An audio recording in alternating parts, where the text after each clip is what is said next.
Deep inside an ancient ruin, a team of explorers is lying in the puddle of their own blood. The only survivor is Juhyun, or Sung Jinwoo from Walmart, a talented swordsman who has not yet given up against the insanely powerful enemy that killed his entire team. He holds his sword in his trembling hands as a giant snake monster raises its head to attack him, so runs to the side as the snake monster lunges towards him, and then jumps high up to land a powerful blow on it. However, the snake monster is smart as well, and it was anticipating the attack. It blocks Juhyun's attack with its incredibly tough nails and pushes him back. Juhyun runs towards the wall to lure the monster towards him and then lunges at it with his full strength. The monster opens its jaws wide to swallow him whole, but at the last moment, it notices a blue aura coating Juhyun's sword. The monster immediately knows that the attack is going to be dangerous, so it smacks Juhyun away with its tail. He coughs a ton of blood and then hits the wall, but wakes up just before the monster attacks him again. He escapes to the side and finds that the monster's head is stuck in the wall,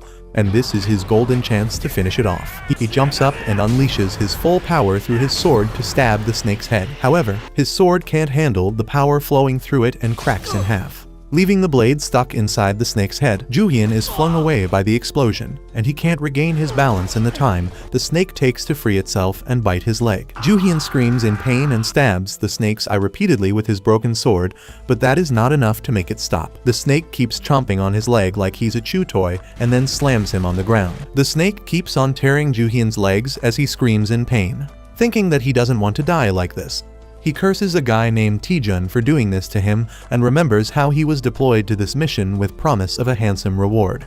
But all he got in the end was brutal death. He still crawls towards his sword as soon as he gets free from the snake's jaw, but then realizes that no matter what he does, he cannot change the outcome of this fight. He starts laughing and tells the snake to end it quickly, and it pounces on him immediately. However, the snake's attack never reaches him, and instead, he hears a voice complaining that he is too loud. As Juhyun opens his eyes, he sees that time around him has frozen, and then he hears the voice again. He thinks that it is a talking relic and yells that he has seen plenty of them in the past. He tells the relic that it doesn't matter which god it belongs to, and asks it to get rid of the snake and let him go from this place. The voice laughs at him and asks if he thinks he can get out of this place even if the snake is defeated. That is when Juhyun looks at his legs, or whatever little is left of them. The voice says that he will die of blood loss even if he manages to crawl out of this place, which is a shame because he was a talented person, just born in a wrong era. Juhyun yells that he didn't want to live like this either, but he had no control over how his life went. He curses the guy named Taejun once again and swears that he will kill him no matter what it takes. The voice likes Juhyun's passion even when he is 12 minutes away from dying,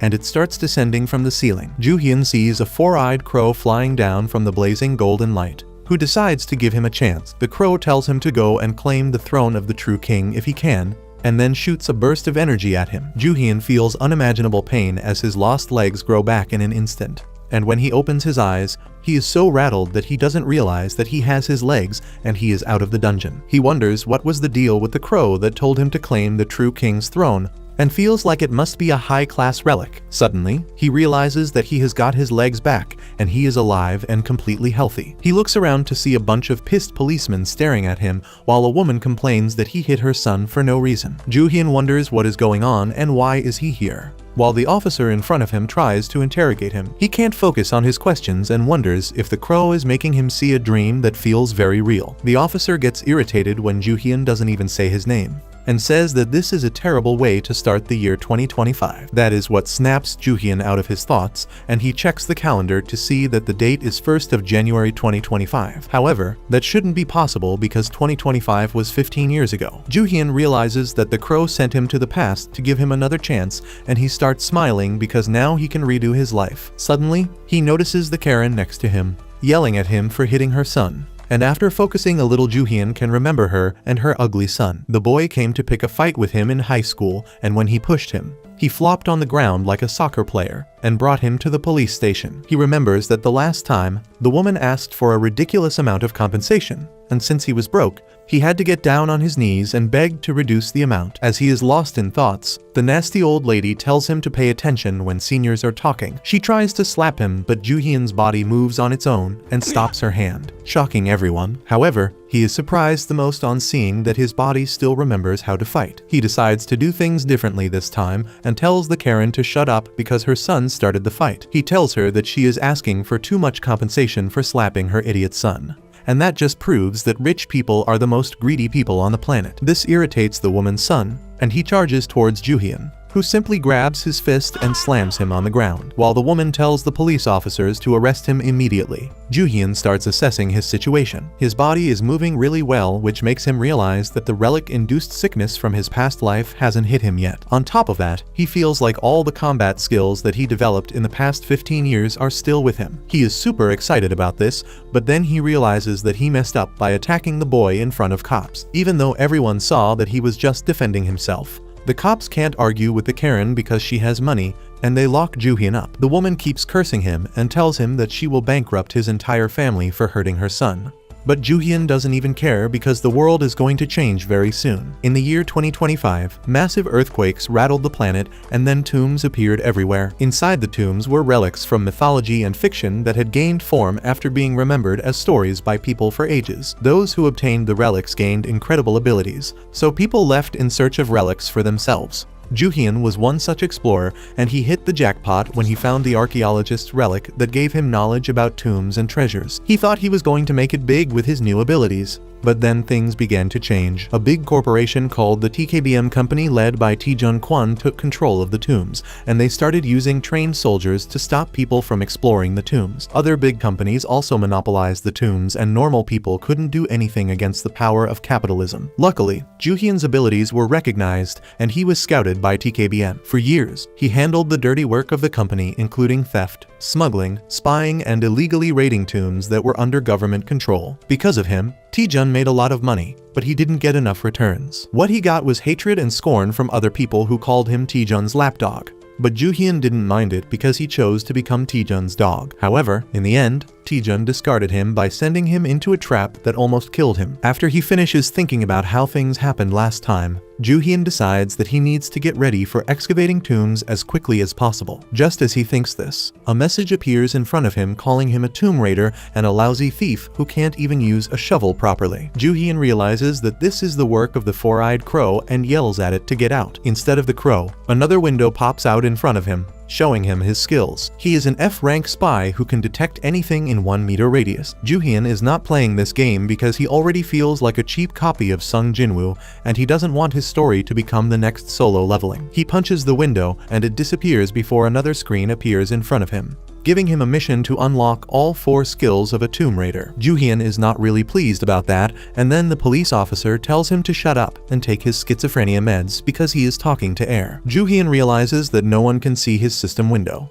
and then he notices a cockroach near him. His skill allows him to see all its details clearly, and he realizes that this is the same skill that the archaeologist's relic gave him, and now he can access it through his system window. He thinks that he is off to a great start, when suddenly, his friend, Detective Jinwoo, comes there to bail him out. He tells Juhyun that the boy from earlier should be behind bars instead of him, and says that he will take care of everything. Juhyun thanks him, and Jinwoo is shocked to hear that because he is not this polite normally. He starts laughing about it, and Juhyun feels glad to see an old friend alive and young again. As they walk home, Juhyun asks Jinwoo if there have been any strange incidents lately that feel supernatural. Jinwoo tells him to see a therapist because his mental health seems to be pitiful.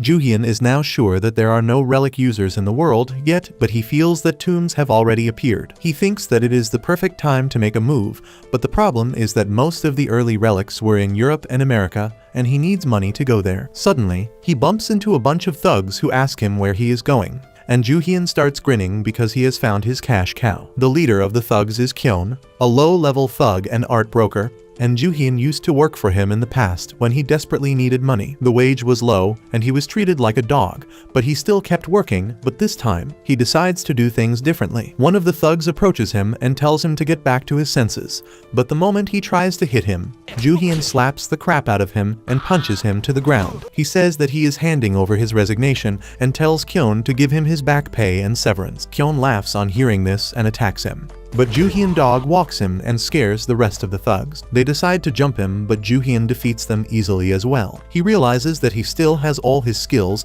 but he is lacking strength. so he needs to finish things quickly. Suddenly, Kyon gets back up and pulls out a golden knife from his pocket to teach him a lesson. His lackey tells him to be careful because the knife is dangerous and Juhyun recognizes it as a relic. He wonders how did a nobody like Kyon got a relic, but then he thinks that it must be one of those relics that slip out of tombs and mix in human society. However, he doesn't care about that because he is going to take the relic away from the thug soon. Kyon charges at Juhyun with the relic, but he dodges all his attacks, grabs his arm, and then throws him off balance before pointing the knife at his throat. That makes the knife refuse Kyon as its owner, and it immediately falls into Juhyun's hands, who decides to show the losers how they use a relic. He activates the power of the knife that gives him X-ray vision, letting him see the detailed anatomy of his opponents. He first kicks Kyon against the wall when he wasn't even trying to fight back, and then the lackeys charge at him. Juhyun uses the second ability of the relic, which turns him partially invisible and super fast, letting him deal serious slashes to the two lackeys before they even realize they have been attacked. That freaks the crap out of everyone,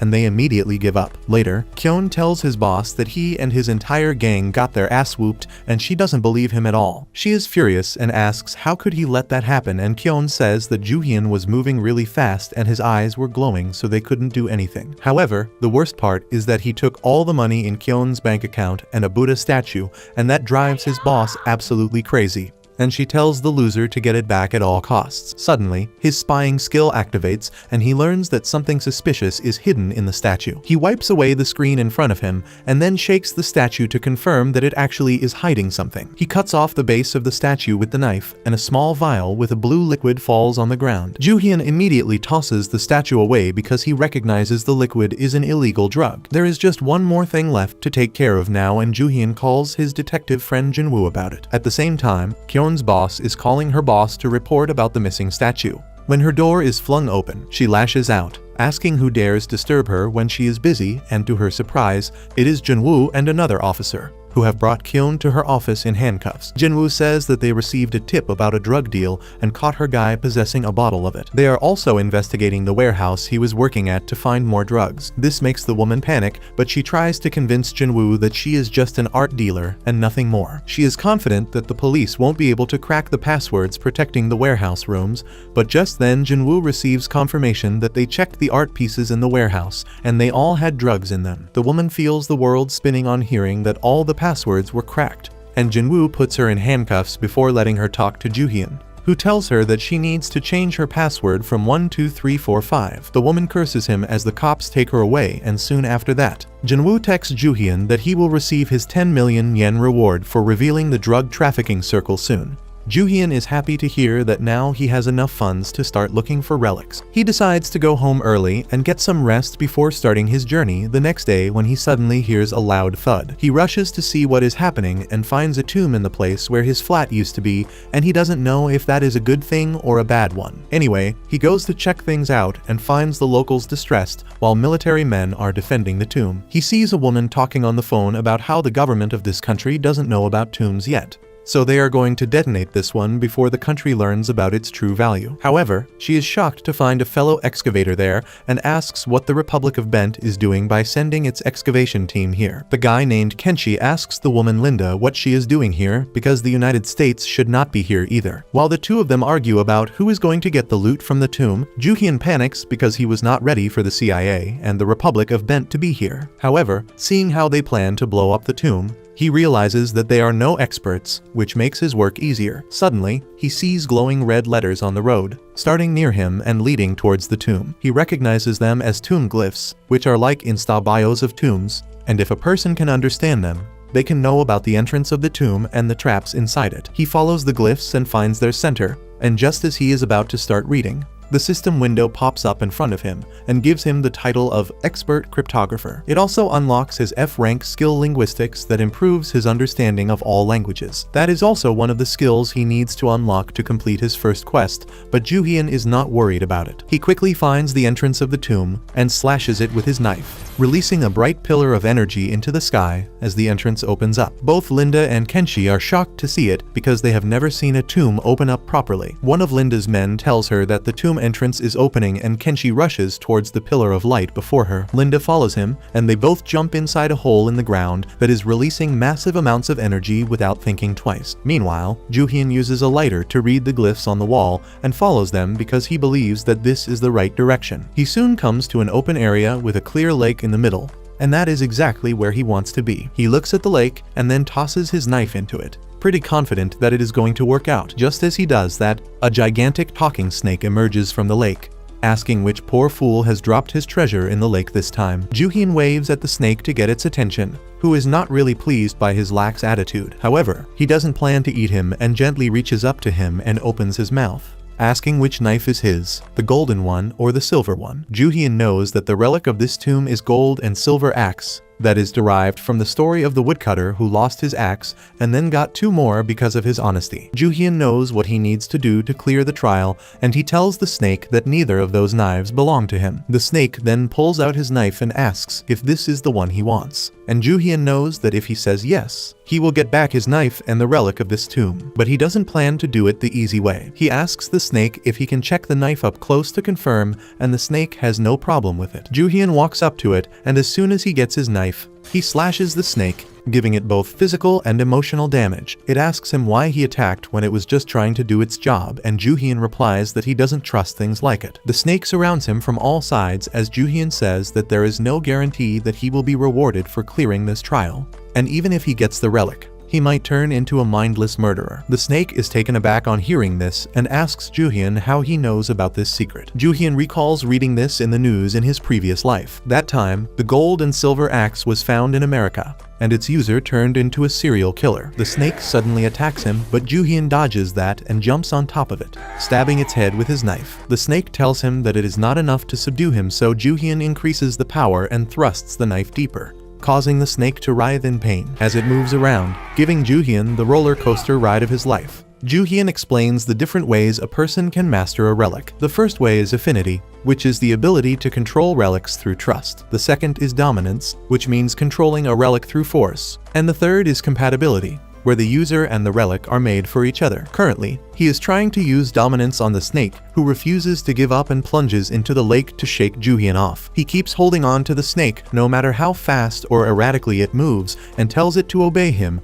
or he will destroy it completely. The snake tells him to stop as it struggles frantically, and its scales turn golden and fall from its body one by one. Its entire body turns into water with that, and the water transforms into the gold and silver axes. And Juhyun is glad that he got the relics without the side effect. His system window tells him that he has obtained the title Tomb Survivor and a new skill, Tomb Excavation, which increases the understanding of tombs. Juhyun is happy because now there's only one skill he needs to unlock for the quest. As he fiddles around the screens to learn more about his stats, another screen pops up in front of him, saying that he has obtained a new title, Abuser of Relics, which increases his dominance power but decreases his affinity. Juhyun doesn't care about it because he wants to dominate all relics in this life anyway. Just then, he hears the other 2 explorers coming towards him, so he hides and watches Kenshi throw a relic into the lake. Juhyun pities him because he doesn't know that the tomb has already been cleared, but he doesn't stay around to watch him suffer. Meanwhile, Kenshi starts growing impatient because a prophet told him that he just needed to throw a relic into the lake to activate the trial. Linda asks him if the rumors about the Republic of Bent having a prophecy relic are true, and he refuses even though the cat is out of the bag. Suddenly, the tomb starts shaking and the roof starts crumbling, forcing both of them to run out before they get trapped in the rubble. Meanwhile, some of Ryon's lackeys are searching through their boss's office to see if anything valuable is left there, but it is completely empty. The blonde guy Wu curses Juhyun for ruining their life and tells the other 2 guys that he will surely beat him up as their new boss. However, the moment he gets a call from Juhyun, he freaks out and falls on the floor. He still picks up the phone and Juhyun asks him if he has a death wish because he took too long to pick up the phone. Wu tells him to respect him because he is a senior, but Juhyun tells him to shut up and do an errand for him. Meanwhile, Kenshi calls his headquarters to tell them that he failed the mission, But then he learns that there was another prophecy after he left about a local guy finding the relic before him. Kenshi is enraged because he wouldn't have to drag himself through mud if he knew this already. The guy on the other end tells him that their prophet can't read the letters properly all the time because they are in Japanese. But he asks Kenshi to be careful around the guy who conquered this dungeon because the prophecy called him the guy who will devour the world. At the same time, Juhyun tells Woo that his mission is to enter the world's biggest secret auction house called Midas and find a guy named Jack Kamen there. Woo asks him how the hell are nobodies like them supposed to enter the auction house, but Juhyun tells them that it sounds like their problem. He tells them that he will pay all the expenses needed to get them into the auction hall along with their fee, so they don't need to worry about money. However, if they don't work for him, he will pummel them to death.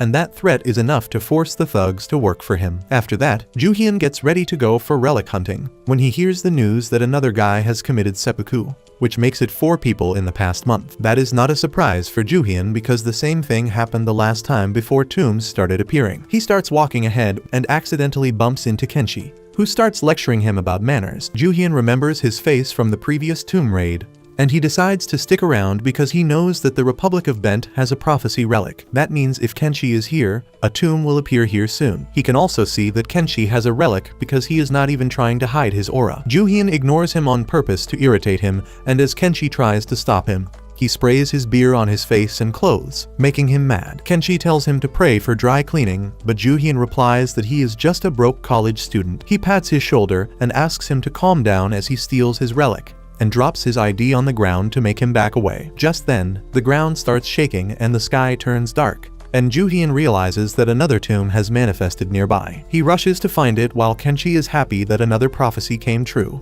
But just then he gets a call from his office, telling him of a prophecy that the Japanese guy who found the gold and silver axe is nearby. Kenshi is shocked to hear it, but as he hears the second prophecy that tells him to be cautious around alcohol, he realizes that Juhyun was the guy he is looking for. Soon, the earthquake becomes more than a natural disaster as swords begin popping out of the ground like weeds, followed by pillars of light erupting all over the city. This was not what Juhyun was expecting, but as he inspects the terror all around and the panic in the minds of the people, he realizes that the relic here is particularly nasty. He takes a moment to figure it out, but realizes that the relic surrounded by broken swords is the Muramasa sword. Muramasa was a famous swordsmith of ancient Japan who created really sharp swords. His greatest work was used by a samurai to kill an entire family, which led to the sword becoming cursed. Juhyun remembers from his past life that Muramasa sword tomb was especially hostile to humans, and that holds true even now. The system gives him a warning that the bloodthirsty aura of the tomb is piercing his skin right now, and Juhyun finds that to be true as he looks at his arm that is starting to burn. He realizes he has no time to waste and starts looking for the entrance, but to his horror,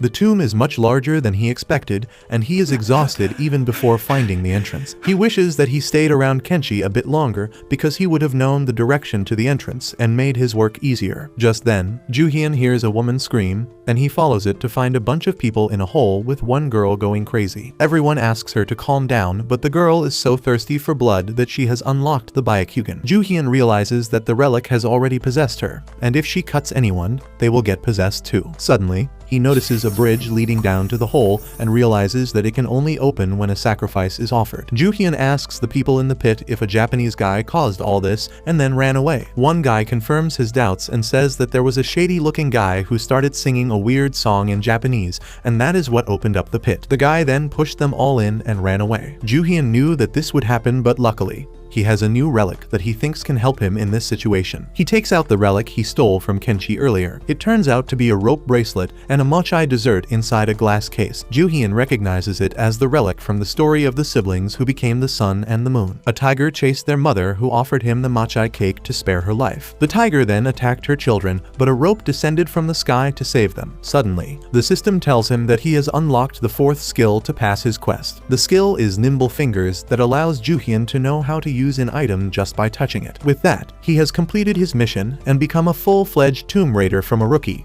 and the system tells him that he can collect his reward once he escapes this tomb. Juhyun couldn't be happier about the timing, and he decides to celebrate by jumping into the pit and facing the berserk girl. She charges at him in mad fury, but Juhyun easily parries all her attacks and pushes her back. He then uses the rope bracelet and yeets it at the girl, tying her up and breaking her out of the relic's possession. He then asks the people where the Japanese guy who started all this went, and they tell him that he climbed the bridge and went towards the buildings. Ju-hyun realizes that he knew everything about the tomb thanks to the prophetic relic, and he must be heading towards the entrance. Just then, the girl asks him if he can do something about the perverted rope that is tightening up in all the wrong places. Ju-hyun calls the rope back to his hand and then turns to the people in the pit, saying that after they get out, they should help him catch the Japanese guy who set them all up. Meanwhile, Kenshi is walking over the bridge and trying to find the hole in which the relic is supposed to be. He soon finds what he was looking for and slides inside, thinking that everything is going perfectly. He has found the location of the relic,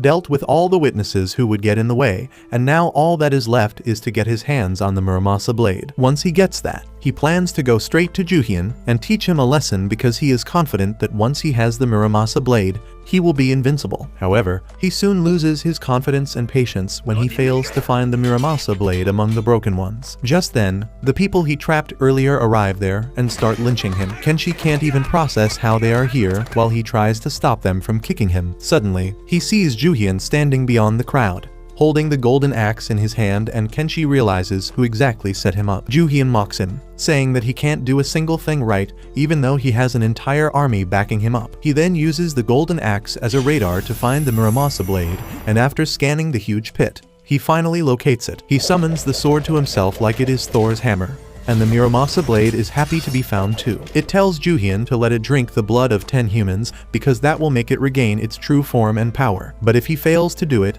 he is going to be locked in this tomb forever. Kenshi doesn't even understand why the sword can talk, but Ju-hyun asks if this is the trial of this tomb. The sword laughs, saying that this is indeed the trial, and asks Ju-hyun to start killing. However, that is not how Ju-hyun plans to do things. Instead of accepting the trial, he uses the dominance technique on Muramasa, telling it to absorb all its clones. The broken sword tells him to stop the stupidity because despite talking tough and acting like a villain, it can't fight back against Ju-hyun's dominance. It starts absorbing its clones, and the ground trembles as the sword gains more power. The people panic, but soon, things return to normal as Ju-hyun holds the repaired Muramasa blade in his hand, emanating a blue flame. Kenshi is dumbfounded on seeing someone control a relic like this, and when people start climbing out of the pit using the rope, he sneaks in too. Ju-hyun spots him and calls him out, saying that he doesn't get to join others. Kenshi immediately surrenders and asks Ju-hyun to forgive him. He even asks him to join them because tomb raiders get paid very well, and they also have the prophetic relic, Future Guide, with them. Ju-hyun says that he heard only one person can use the Future Guide relic,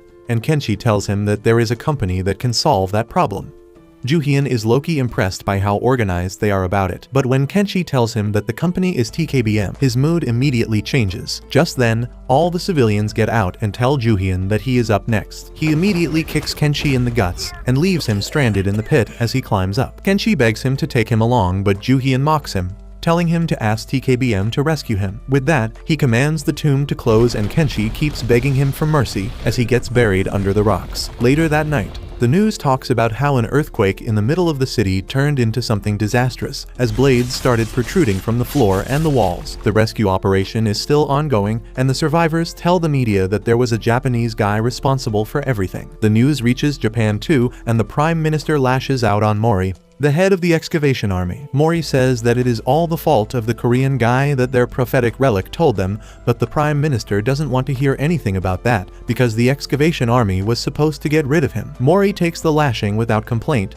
and then tells the Prime Minister that they don't need to worry about it because they can find Ju-hyun thanks to the Future Guide relic. The Prime Minister only gets more angry on hearing this because he knows that the relic can only track someone that has been marked by it. Mori tells him that he is right, but since Kenshi was marked by the relic and he met Ju-hyun, they should be able to find him too. The Prime Minister tells him to do what is necessary, even though he is still pissed that the actions of Ju-hyun tarnished the reputation of his country. At the same time, Ju-hyun is in a hotel's bathroom, checking out his injuries from the tomb raiding earlier. He sees the burn marks on his forearm and realizes that it is the knockback from trying to dominate Muramasa blade because the stronger a relic is, the more damage it does to someone trying to forcibly dominate it. Ju-hyun thinks that he can't keep doing this or he will be in a hospital very soon when suddenly, the system window pops up to tell him about his reward for completing the quest now that he is out of the tomb. The window asks him his approach towards the future, and he has two choices. He can either choose the path of affinity or the path of dominance, and despite his worries about dominance affecting his health, Juhyun has no doubt that it is what he wants to do. As soon as he makes his decision, the system says he can get his reward now. Juhyun is eager to see what he is getting, but when nothing happens, he starts getting impatient. He begins looking for the reward everywhere in the bathroom. But then he finds something in his pocket. He takes out a small shiny tablet and finds that it is a food-type consumable relic. Juhyun wonders if he is supposed to eat it, and whether he can trust it at all. However, he says that if he dies, and swallows the pill. It turns out to be really bitter, but the second he swallows it, Juhyun's wounds are completely healed. The system congratulates him on getting his reward. Not only has he recovered from the damage during the dominance battle, he has gotten a new skill called Tolerance that will make him resistant to relic poisoning. Juhyun realizes that it is a super effective skill because now he doesn't need to worry about taking too much damage from dominance battles. He wonders if the crow is behind that, but as always, he gets no answer. He tries to figure out why the crow relic helped him so much when the system window pops up in his face again, telling him that he has been marked by an S-rank relic and his future is being read. Juhyun realizes that the S-rank relic is Future Guide and the Japanese government is already on his case. He knows about the Future Guide, which is based on a myth about a book of prophecies from ancient Japan. Instead of creating tombs, the relic finds its owners on its own, like it did with Sasaki in Juhyun's previous life. He is pretty sure that the same schoolgirl has the Future Guide this time too. In the previous life, the Japanese government approached Sasaki the moment she found the relic and spared no expense to win her over. However, Sasaki wasn't good at studies and she couldn't decipher the prophecies in ancient Japanese properly. In the end, she was killed by a powerful man who took over the Future Guide. Juhyun decides to do things differently this time, and he immediately gets on a plane to Japan. Meanwhile, Sasaki is enjoying her life peacefully when her manager tells her it is time to read the Future Guide. She is not really pleased about it, but gets to work nevertheless, and her manager tells her to copy whatever she reads even if she can't understand it. Suddenly, Sasaki starts screaming because the book says that she is going to die. At the same time, Juhyun is in Japan, enjoying authentic sushi and waiting for the Japanese government to attack him. Outside his door, the soldiers of the excavation army are ready to attack, but before that, they want to send Sasaki in with more sushi. She nervously asks why should she go to serve the man who is here to kill her. But they tell her that she just needs to get him fully marked by her relic. They assure her that the man doesn't know who she is, so he won't do anything to her, and she nervously goes inside. However, the moment she looks at Juhyun, she falls in love because her type is anything that looks like a K-pop idol. Juhyun sees her aura and gets ready to deal with her using his sword, and the excavation army tells the ground troops to rush in and save Sasaki. To their shock, Sasaki shuts the door on their face because she wants to be alone with her crush, and she shows him a text message to secretly tell him that she has fallen for him at first sight. Juhyun is flabbergasted by what is going on, but this beats his previous plan, and he agrees to go on a date with Sasaki to steal her Future Guide. Meanwhile, the soldiers decide to break in and rescue their girl, but just then, the door blows up in their face, and the next thing they know is they are tied up and hanging by the roof. Juhyun comes out of the room with his hand on Sasaki's shoulder and tells her they should go to a nice date spot now that no one is going to disturb them. As they walk towards a cafe, Juhyun tells Sasaki that the excavation army is surely full of cowards because they sent her to fight at the front lines. She asks him how does he know that,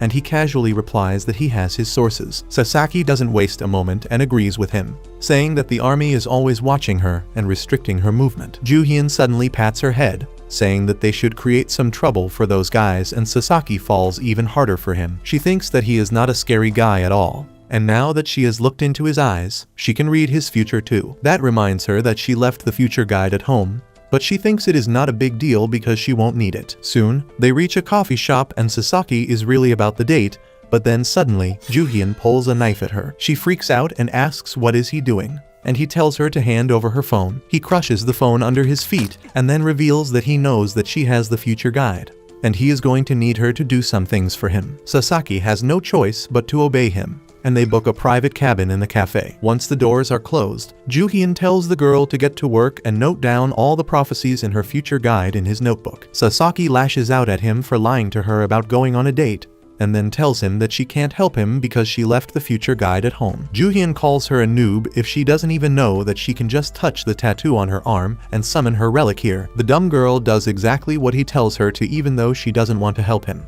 Juhyun tells her to not miss a single thing as he starts enjoying some dessert. Sasaki starts noting down the prophecies for him, But a few minutes later, he drops the spoon in the glass to get her attention. He tells her that she is slowing down and she won't be able to complete the task at this rate. Sasaki tells him that her hands hurt after writing so much. She offers to give him the future guide in exchange of letting her go, but Juhyun refuses her request like a Sigma and starts scrolling through Insta Reels. Sasaki curses herself for falling in this trap just because Juhyun was handsome. While he thinks about how he would have already taken the future guide from her if he could, it is an S-rank relic, and if he tries to dominate it, he will suffer disastrous consequences that won't even compare to what happened with Muramasa Blade. Just then, Juhyun hears the excavation army approaching the room despite the staff stopping them, and he decides it is time to fast forward his plan. He pulls out the Muramasa sword and tells Sasaki that she has done enough. She panics, thinking that he is going to kill her, and begs him to spare her life because she can do more work for him. Juhyun stares at her with a menacing grin before swinging the blade down and stabbing the future guide instead of her. Sasaki is too confused to react as she sees her book screaming and cursing Juhyun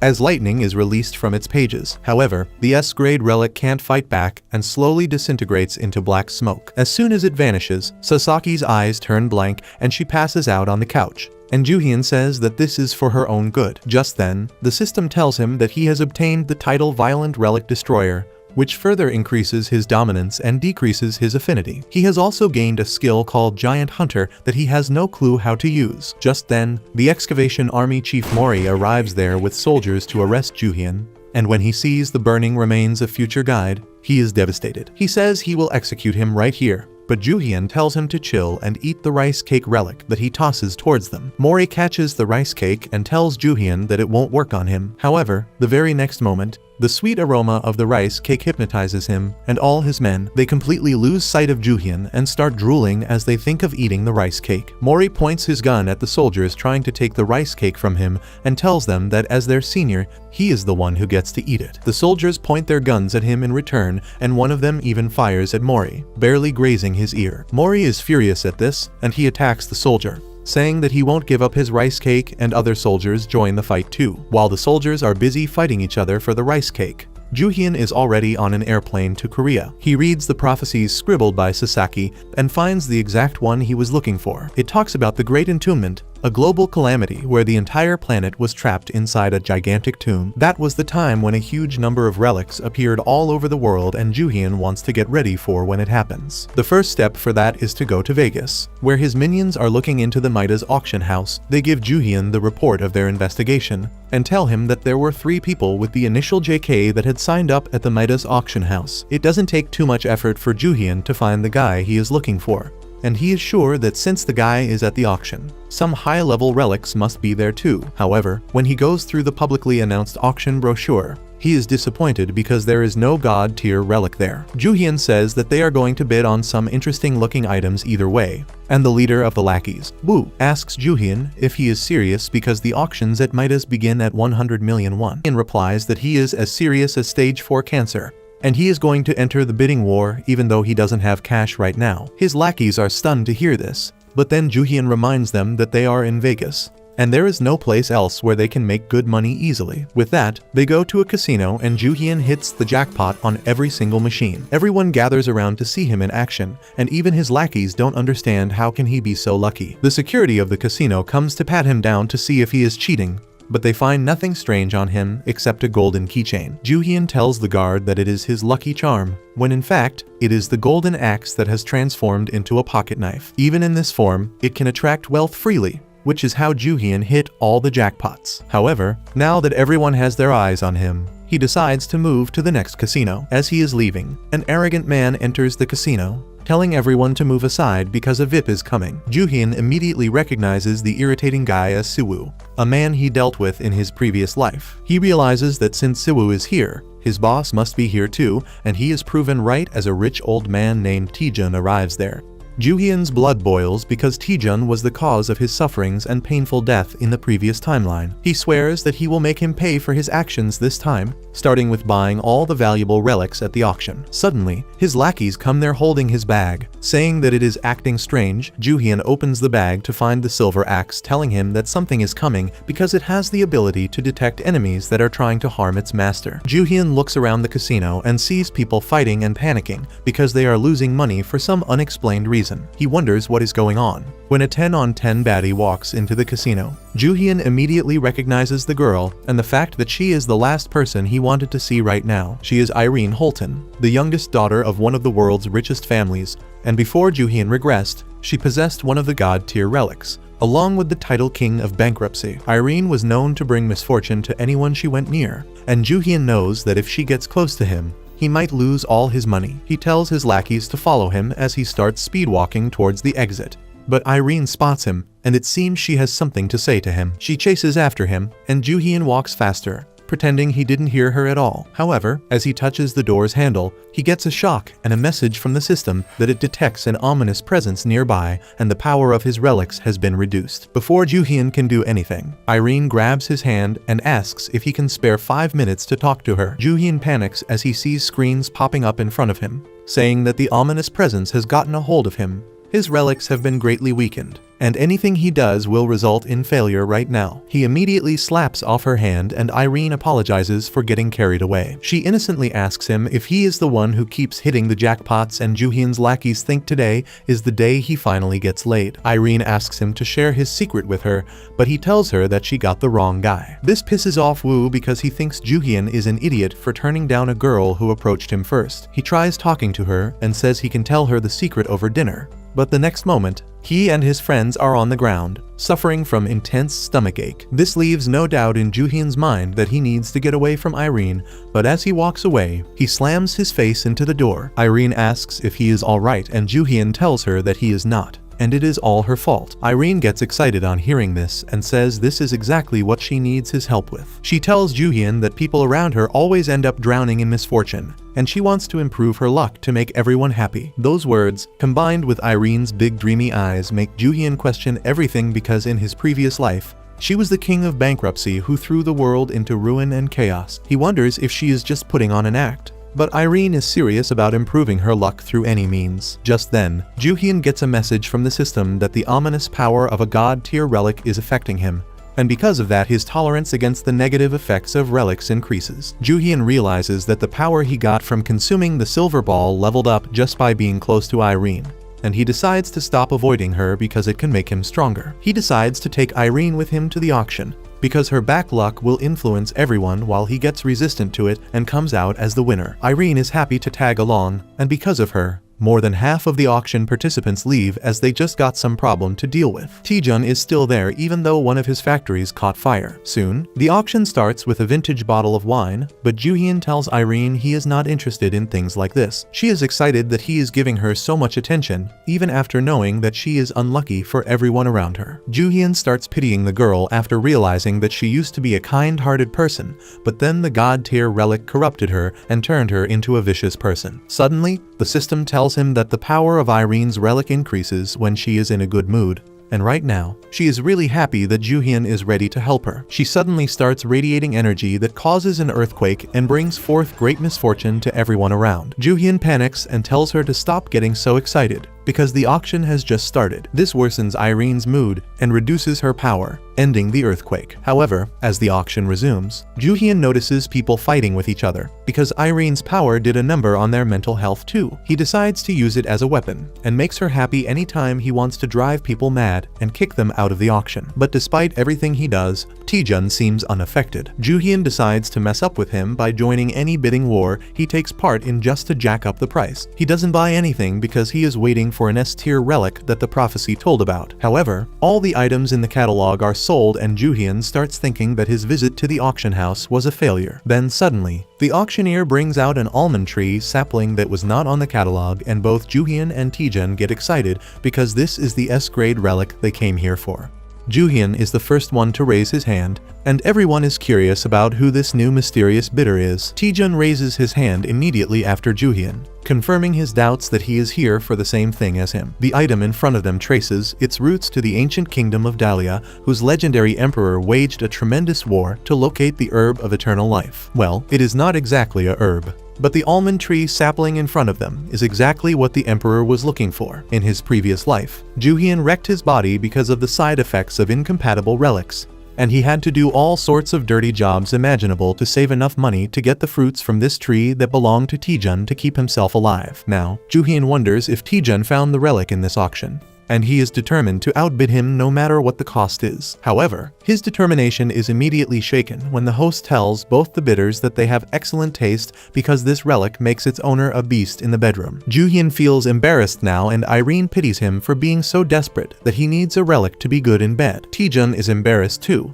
but at least there is no one staring at him. With that, the host begins the auction at $200,000, and people start bidding immediately. Suddenly, Tijun bids 10 million S for the sapling, stunning everyone in the room. Another person tries to counter his bid, but Tijun shuts down all the creeps who think that the sapling is just an aphrodisiac. As the bids reach above 50 million, Juhien starts panicking because he was not ready for this. Soon, Tijun bids $100 million for the sapling, and even his assistant can't believe that. No one is willing to compete with him now, but Juhien looks at Irene for help, and right as the hammer is about to go down, she bids $150 million. The entire auditorium is shocked because Irene is the first girl to join the bidding war for Johnny Sin's energy drink, and also because she is going above the previous bid by a full 50 million. Tijun can't let anyone take the item from him, so he raises his bid to 160 million. But Irene goes directly to 200 milli.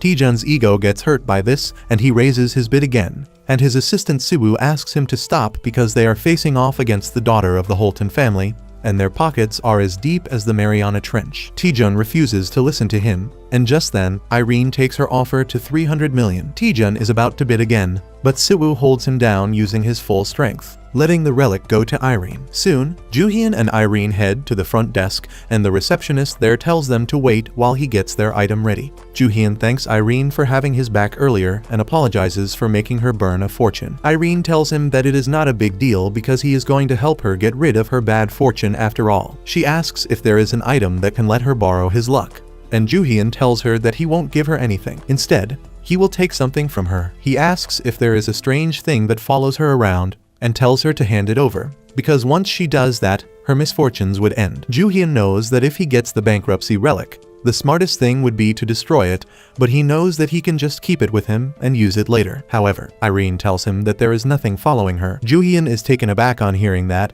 but he asks her if a tattoo recently appeared on her body. She reacts to that question strangely, and that confirms Juhien's doubts that Irene has been possessed by a relic, just like how Sasaki was. He realizes that the bankruptcy relic is a possession-type relic that can be used only by the chosen person. Irene decides to show him a picture of the tattoo on her body, and when Juhien sees black marks covering her belly and back in pictures that only her boyfriend should see, he realizes what is wrong with the rich blonde. She has become a host to a parasitic relic that drains energy from its host, and unlike possession-type relics, he can't simply steal its power. He hands the phone back to Irene, saying that there is no simple solution to her problem, but they can work together to solve it. She is disappointed on hearing that, but Juhien gives her his number and promises her that he is not going to run away or ignore her calls. Just then, the receptionist returns with the almond sapling and other items that Juhien brought, and asks if he needs porters to carry things for him. Juhien replies that he already has got some laborers and calls Woo, who doesn't pick up the call. Juhien realizes what is happening, and at the same time, Woo and his lackeys are running away with the money Juhien won in the casino. They take a break once they think that they are far enough,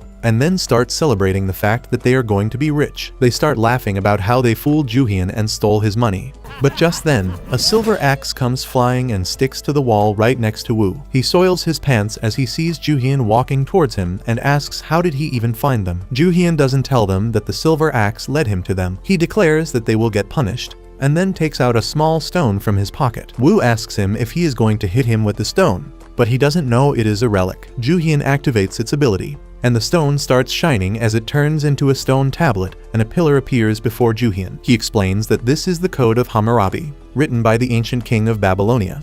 Juhien says that the book says that an eye for an eye and tooth for a tooth, and that gives it the power to reflect any attack made at its owner. Juhyun says that he bought the item in the auction, but he didn't realize he would get to use it so soon. He invokes the power of the relic that ties the hands of Woo and his friends, and makes them kneel before Juhyun. However, reflecting attacks is not the only ability of the relic. If used properly, it can restrict the future of its targets, and that is just what Juhyun is doing right now. The energy cuffs around the hands of the goons vanish, and they wonder if their punishment just got over. Juhyun tells them that nothing is going to happen as long as they don't betray him. But if they ever do, they will be torn to shreds. Woo and others realize that Juhyun is not lying, and they swear to be his lackeys from now on. He already has a job lined up for them, and that is harvesting fruits from the almond sapling relic that is lying on the floor. The sapling squirms around as she curses Juhyun and tells him to put her back in a pot. Well, Juhyun tells his lackeys to start by calming the sapling. Woo holds the sapling and tells it to calm down, and though she resists a little bit,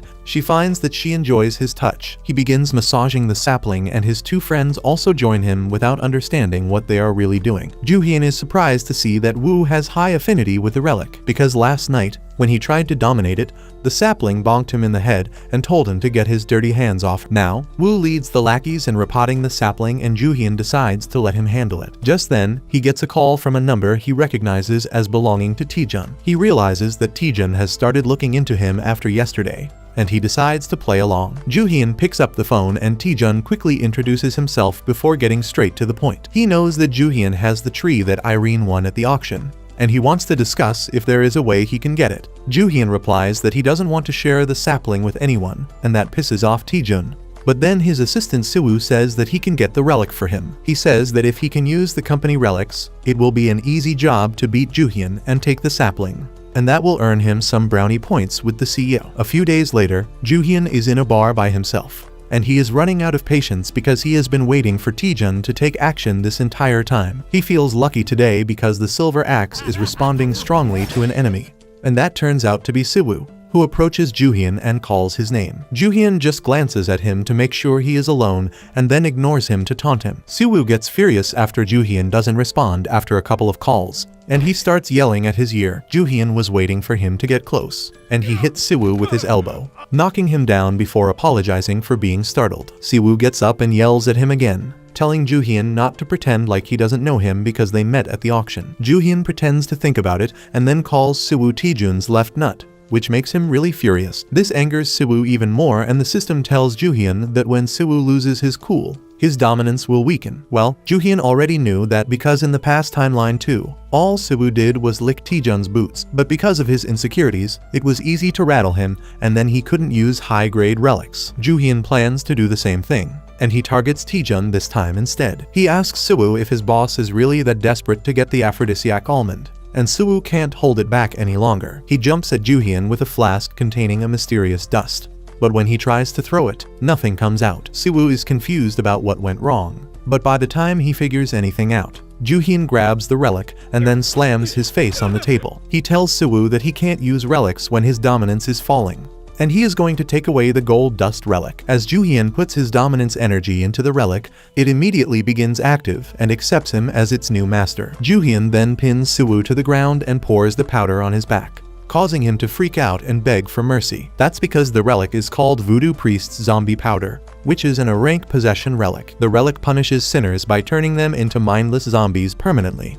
and it takes effect within seconds. Juhyun lets Siwoo struggle on the floor like a fish freshly out of water, and walks away, hoping that Taejun can't find him quickly. Taejun finds Siwoo the next day, inside a prison cell, still acting like a zombie. This irritates and angers the CEO, who tells his men to forget about Siwoo and get the relic back from the police. They tell him that Siwoo didn't have the relic on him when he was arrested, and Taejun immediately contacts his lawyer to change his strategy about handling this thing. At the same time, Juhyun is at the airport with his lackeys, who are complaining about how heavy their luggage is. Juhyun tells them that he needs everything for the upcoming battle, and he feels lucky because he got a lot of good artifacts this time. On top of the relics he already had, he got the Egyptian funeral knife, the Hammurabi tablet, Shakespeare's pen, Marie Antoinette's necklace, the zombie powder, wealth-type foxtail millet, and Homero's glasses.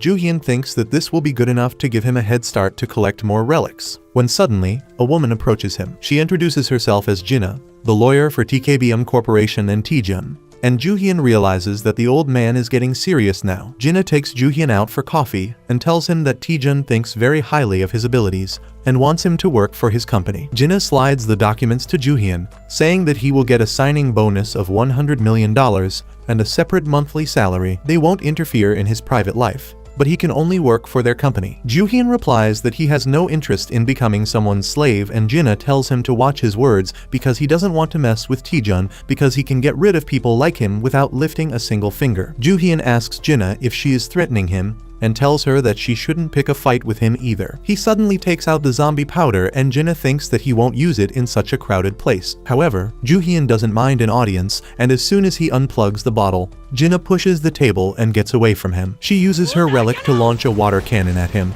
but Juhyun summons the Hammurabi tablet to reflect the attack on her. Jinna gets knocked out after getting a golden shower from Juhyun, and everyone starts recording their fight. Juhyun then walks up to her and pours the zombie powder on her. And soon, the security rushes to the site on hearing that a naked woman is attacking people. Taejun also gets this news, and he is furious. But Juhyun doesn't care about him. He has received a B-rank relic called Painter's Ink from Jinna, and it has 50 uses left. He is happy with his haul when suddenly, he hears the crow's voice, telling him that this place is dangerous and he should leave soon. Juhyun doesn't want to do anything that a relic tells him, and he starts punching the air because he can't see the crow relic right now. The crow tells him that he needs to get away or he will regret it. But it is too late already because Taejun is here to take care of his problems himself. Woo asks Juhyun what is going on, and who is this old guy? Taejun introduces himself as the CEO of TKBM, and when Woo tries to flatter him, he uses a relic to shut him up. Woo starts screaming in pain as a shock runs through his body, and when his friends try to check up on him, they feel the same shock. Juhyun realizes that they are in trouble right now as he sees Taejun smirking at him with his eyes glowing red as he unleashes his terrifying power. As soon as Juhyun sees Taejun smirking confidently, he draws his Egyptian funeral knife and dashes right behind him. He places the knife on Taejun's neck, telling him that using his dominance on humans instead of relics is not a good thing. Taejun is impressed that Juhyun knows about relics and dominance, and he is also quite agile. However, he declares that Juhyun is just a noob who can't handle pros like him and begins gathering his power in his hand. Juhyun notices this and immediately gets away before he is attacked. But Taejun decides to use the power he built up on Woo and others instead. However, nothing happens and his powers stop working, leaving him shocked and confused. He wonders if his relic is having some issues and Juhyun asks him if he is talking about the 2 tickets in his hands. Taejun can't believe that Juhyun stole them from him, but Juhyun clearly remembers that the CEO praised him the most for his pickpocketing skills in his previous life. He then looks at the system window telling him that he stole a god-grade relic called the Lonely God's Invitation, but it is a consumable relic with only 43 uses remaining. That is a problem for Juhyun because he doesn't have enough dominance to win over a god-grade relic. Meanwhile, Taejun is still confident in his victory, and he tells Juhyun that fighting him has been a lot of fun. Juhyun realizes that Taejun has the Relic of Conquest that allows him to control his enemies, and if he uses that, there is no one who can stop him. Juhyun can't find where he is hiding the Relic of Conquest, either because it is a parasitic relic, and on top of that, Taejun is wearing an armor relic that completely defends him from physical attacks. As Taejun uses his powers, the entire airport starts rumbling and Juhyun asks if he wants to let the entire world know about relics. The CEO replies that he will have to do a little cleaning up here later, but it will be much less trouble than letting someone like Juhyun live. He declares that he will end things quickly and then uses the Relic of Conquest to order Juhyun to submit to him. Juhyun and his lackeys fall on their knees, unable to resist the immense pressure of the relic. But just then, the crow appears out of nowhere, calling Taejun a foolish human and telling him to retract his power at once. He says that the vile jackal and dog lie in this place, and if he continues using his power, he will awaken them. However, Taejun has been looking for them, and he thanks the crow for telling him their location. He tells the crow that once he is done with Juhyun and others, he will make it belong to him. He increases his power output as he laughs like a maniac, and the crow calls him a moron one last time before vanishing. Then suddenly, the sky turns red and the ground shakes so hard that Taejun's power is disrupted. He wonders what is going on here, but Juhyun realizes what is actually happening. Suddenly, the system gives him multiple warnings about catastrophe-class relics heading his way, and their power is weakening his own relics. The building starts to crumble and fall apart as giant pillars start rising from the ground, one of them featuring a human head and another having a dog head. As everyone tries to escape the place, Juhyun recalls the prophecy that Sasaki wrote down for him. It said that in January, the time will be ripe in the underground garden of greed, and the great catastrophe that plunges the world in chaos shall begin. Now, it is January, and they are in Vegas. So everything checks out and Juhyun rushes to the window to see that the pyramids and the Sphinx have appeared outside. He is now sure that the great entombment has already begun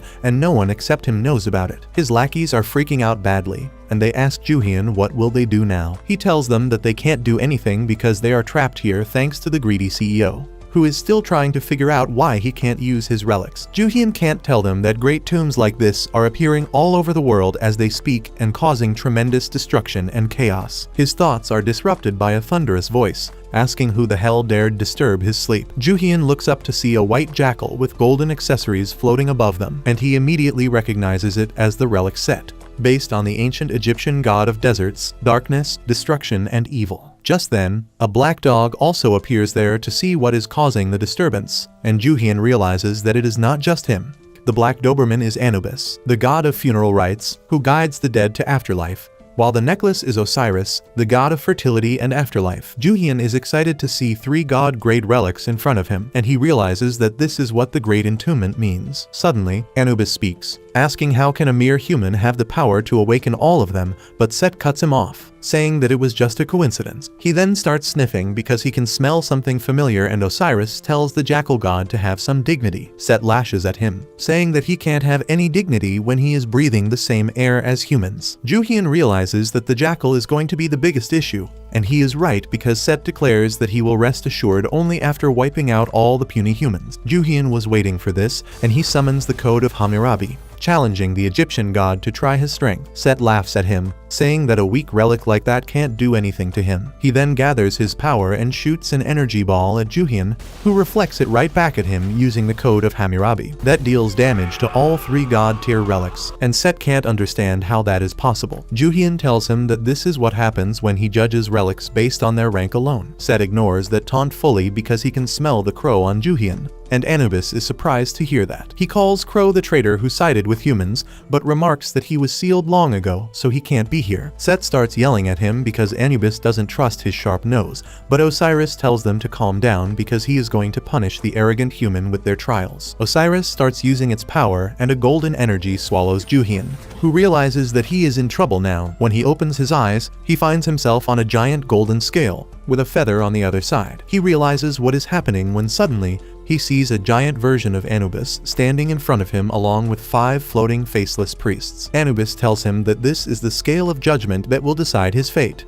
But Juhyun is confident that he can pass the trial since he met the owner of Anubis relic in his past life. The trial consists of a series of questions, and he just needs to answer yes to all of them. Juhyun thinks that this is going to be a walk in the park as Anubis explains the rules to him. He will ask 42 questions, and if Juhyun can answer all of them with a yes, he will pass a trial. But if he lies, he will fail. The first question is if Juhyun has never stolen, and he panics on hearing that because if he answers it with a yes, his answer will be a lie. He starts sweating and Anubis realizes that he has got the human in his trap. He says they will move on to the next question, and even when Juhyun says he is still thinking, he doesn't stop. The second question is if he has never told a lie, and Juhyun realizes that he can't answer yes to it either. He suddenly remembers that the previous owner of Anubis was an innocent kid, so it is obvious that he had not committed any sins. Meanwhile, Anubis declares that Juhyun has already failed his trial, and there is no need to ask any more questions. He grabs him and throws him into a portal, telling him to have fun in hell. Juhyun screams and struggles as he falls into a fiery pit, but luckily, he is still alive even after the steep fall. Suddenly, a bunch of zombies arrive and Juhyun picks up a thick bone to fight them off. However, there are too many zombies and Juhyun can't use his powers. He gets pinned down by one zombie, and just as it is about to bite him, the crow arrives there, radiating a bright golden light. Outside, everyone watches a black sphere floating mid-air, and inside it Juhyun's trial is going on. Set keeps getting more and more irritated when Anubis doesn't return from the trial, when suddenly, the sphere stops glowing and cracks start appearing on it. Both Set and Osiris can't believe their eyes, because this is the first time they are watching something like this. Then suddenly, the sphere of judgment shatters and Juhyun comes out of it with the crow by his side. Set and Osiris curse the crow as soon as they see it, calling it a shameless traitor. who helped humans steal their power. Anubis also returns, but he is unconscious because Crow beat the crap out of him. Set decides to end things once and for all, so he uses his power to summon a horde of mummies. Crow tells Juhien that he can't help him any more than this, but Juhien tells him that there is no need because now they are outside and he can use his power fully. He summons the Muramasa blade and the crow vanishes, saying that he will have fun watching the fight. Juhien then rushes ahead and slashes the sand-filled mummies one by one with his powerful sword. They are too slow to dodge or capture him, but no matter how many mummies Juhien defeats, their numbers don't decrease. He realizes that he needs to defeat the main body, and to find that out, he pulls out the Egyptian funeral knife. The knife immediately feels at home because of the presence of the gods and pyramids all around them. It can sense Anubis nearby and Juhien asks if it can locate the god for him so that they can pay their respects. The funeral knife doesn't know what Juhien is plotting, so it agrees, and Juhien uses it to slash the mummies as he heads towards the real bodies of the godly relics. Meanwhile, Anubis returns to his senses and finds himself inside a mummy's body. He asks Set and Osiris if they used their powers, and they affirm, saying that they had to take action because the crow appeared. Anubis is shocked to hear this, but at the same time, Juhien pinpoints the location of all three gods. They aren't ready for him,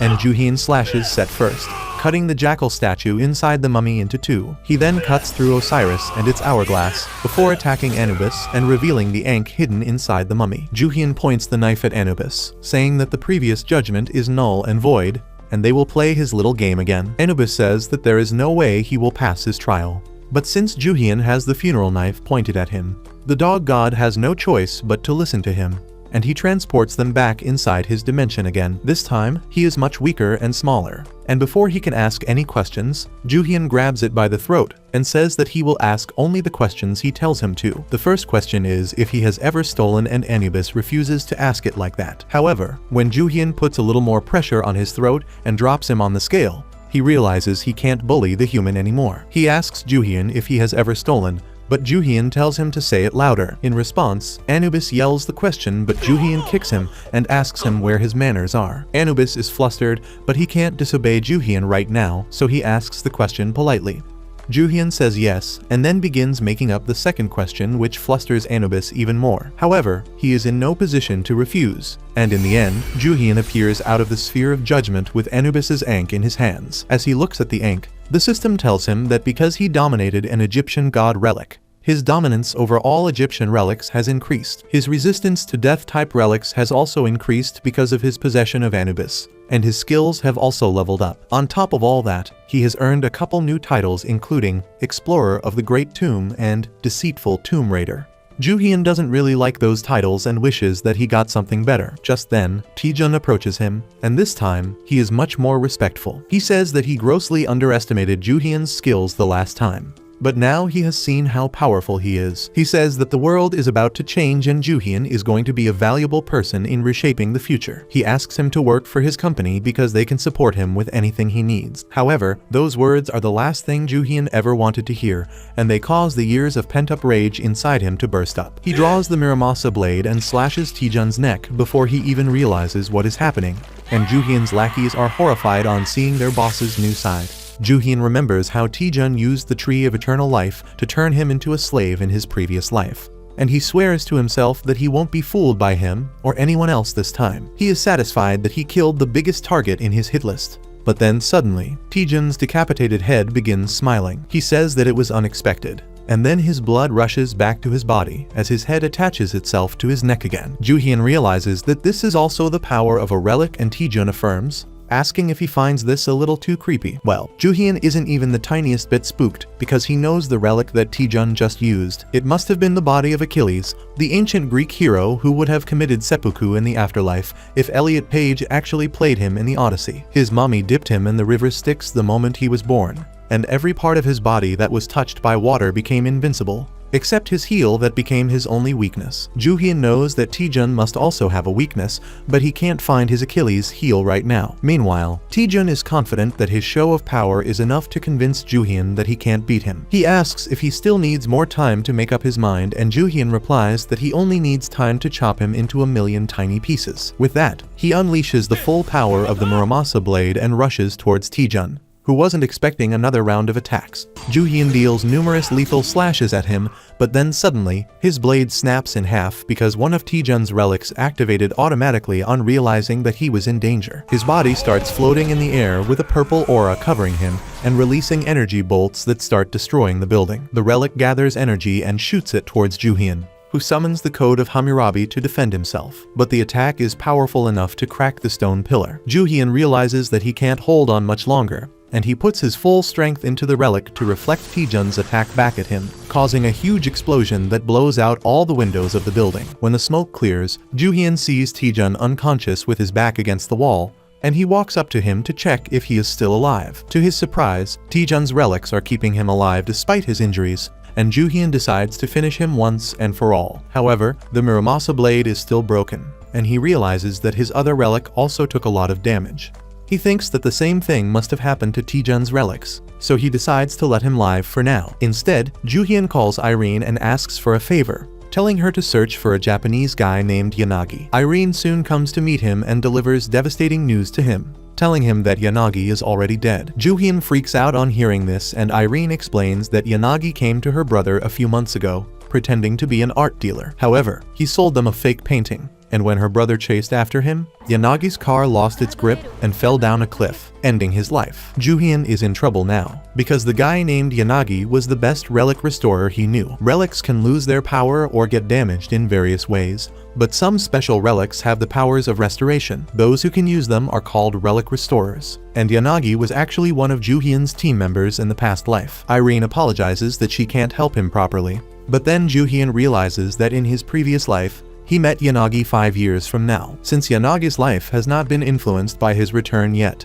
Ju-hyun figures out that he is not really dead. A mean smile spreads on his face, and he asks Irene for another favor to find the scammer he is looking for. At the same time, Taejun is in the hospital with a friend watching after him. They watch the news of tombs appearing all over the world and causing great destruction, and Taejun grows angry on seeing the news. He says that this should not have happened after all the things he did to keep the existence of relics and tombs a secret. His friend sips wine and asks if walking into an airport loaded with combat-type relics was also his way to keep them a secret. Taejun yells that it was just an accident because he didn't think that Ju-hyun had powerful relics with him too. That makes the old man curious, and he asks Taejun how could Ju-hyun do so much damage to him when he has a relic that basically makes him immortal. He is impressed by Ju-hyun, which pisses Taejun off. But then he says that they need to restore his relics, so he will put him in touch with a skilled restorer. The old man gets ready to leave with that and tells Taejun not to let a youngster beat him half to death the next time. As he walks out, the old man Edward calls the restorer, who picks up the call immediately. Edward is surprised because he usually ignores the calls, and asks the restorer if he is short on cash. The guy on the phone replies that things got a little dicey lately,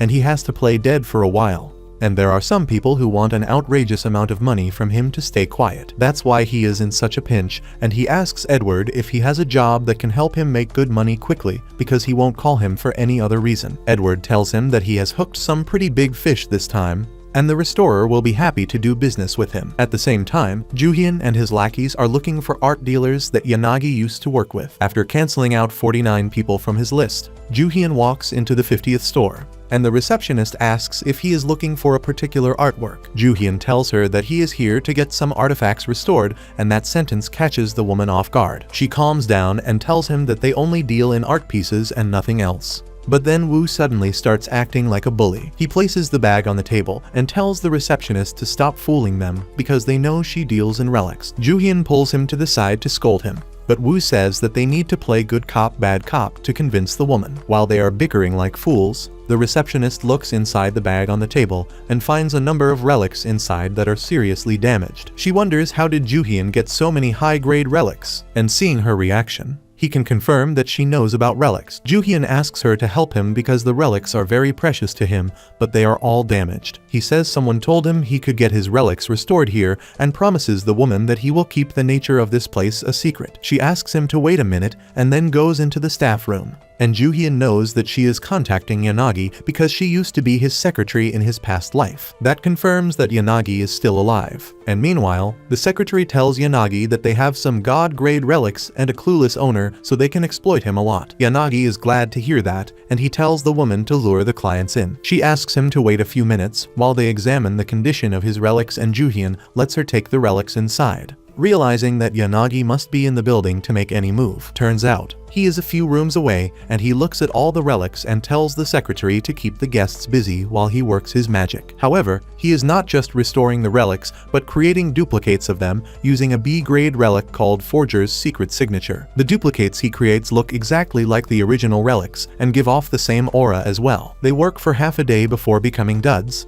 and that is enough time for Yanagi to take the originals and run. However, Juhyun knows all about it, and he is ready to deal with whatever the King of Fraud does. The secretary soon brings the bag of the duplicate relics back to Juhyun and tells him that their condition is so bad that they can't restore them. Juhyun takes one look inside the bag and realizes that it is filled with duplicates. He jumps over the desk and rushes inside, and when the secretary tries to stop him, Woo starts playing bad cop to scare her. Juhyun reaches Yanagi's room and immediately ties him up with a rope, causing him to freak out. He orders Juhyun to let him go, but he tells him to take it easy because he just wants to do honest business with him. Yanagi tells him to take his business and shove it where the sun doesn't shine, and Juhyun realizes that he is broken. He knows that Yanagi wasn't always this feral scammer. He was a talented artist with a promising future, but then his teacher stole the technique Yanagi had spent years perfecting. On top of that, he was called a plagiarist and banned from the art world. However, since he wasn't charismatic like the Austrian painter, he used his rejection to turn into a scammer using the relic he found at the lowest point of his life. Now, Juhyun feels pity for his old friend and wants to talk to him, but when Yanagi keeps cursing him and his mama, Juhyun snaps. He takes out Shakespeare's pen and tells Yanagi that anything written by it becomes true. He writes that Yanagi remains hanging, tied by the rope, and feels an excruciating pain between his legs till he dies. Well, Yanagi folds long before they reach the point of death,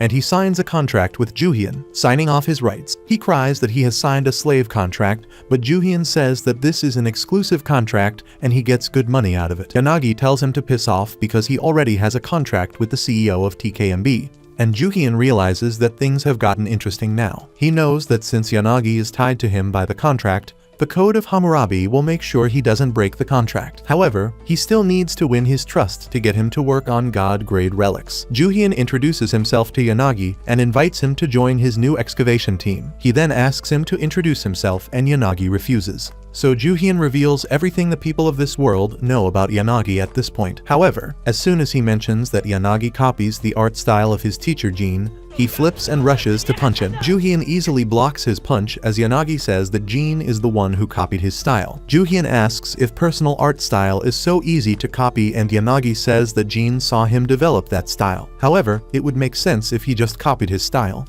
But he also copied the ideas that Yanagi had never told anyone about. He says that it was as if Jin read his mind, and Juhyun says that it is possible if Jin is a relic user. He explains that some relics can allow people to copy others' abilities, and that comes as a shock to Yanagi. Juhyun then makes him an offer, saying that he will get his technique back and restore his reputation. And in exchange, Yanagi will become his team's exclusive restorer. Well, Yanagi can only think how his former teacher used a relic to ruin his life, and he immediately runs to solve the problem, but Juhyun doesn't stop him because he knows where he is going and how it is going to play out. Yanagi runs straight to Taejun and tells him that he will sign an exclusive contract with him, but on the condition that he takes the relic from Jin that he used to copy his art techniques. Yanagi thinks that allying himself with a rich CEO with hundreds of relics is going to work better for him. But Taejun is a bit surprised at his request. He immediately calls Jin and asks if he knows a guy named Yanagi. At this point, Yanagi realizes that he is screwed because Taejun is friends with Jin,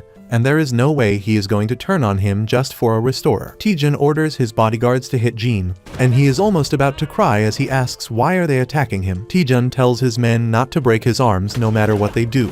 But just then, Juhyun breaks into the room and knocks out both the guards quickly. He knew how this was going to play out, and he feels that now Yanagi will start respecting him as his savior. But that's where this video ends. Remember to like and subscribe to the channel. Thanks for watching, and I'll see you next time.